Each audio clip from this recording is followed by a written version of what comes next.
সুপ্রিয় দর্শক আসসালামু আলাইকুম। আজকে একটা নতুন অভিজ্ঞতা শেয়ার করব। তো এটা আসলে এখানে নতুন না, এখানে নিত্যদিনের ঘটনা। সেটা হচ্ছে এই যে এখানে কতগুলো জাহাজ দেখা যাচ্ছে। এটা লাইটার, কিছু মালবাহী জাহাজ আর কিছু ওই যে একটা জাহাজ দেখা যাচ্ছে, এটা হচ্ছে যে ফিশিং বোট বলে এগুলোকে।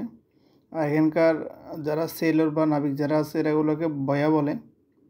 তো সাধারণত অমিত্র ঘাট থেকে ব্রিজঘাট যাইতে জনপ্রতি 10-15 টাকা করে নেই, কিন্তু এই অমিত্র ঘাট থেকে এই সেলর যারা আছে অর্থাৎ এখানে জাহাজে যারা জব করে, এই জাহাজগুলোতে উঠতে গেলে ওর থেকে 100-150 টাকা সুযোগ বুঝে যখন যা পারে তা নিয়ে নেয়।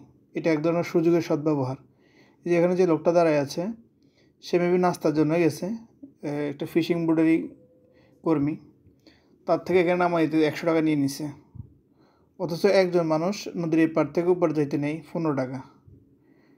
এটা হচ্ছে সুযোগের সদ্ব্যবহার আর কি। তো এটা এখানকার নিত্যদিনের ঘটনা।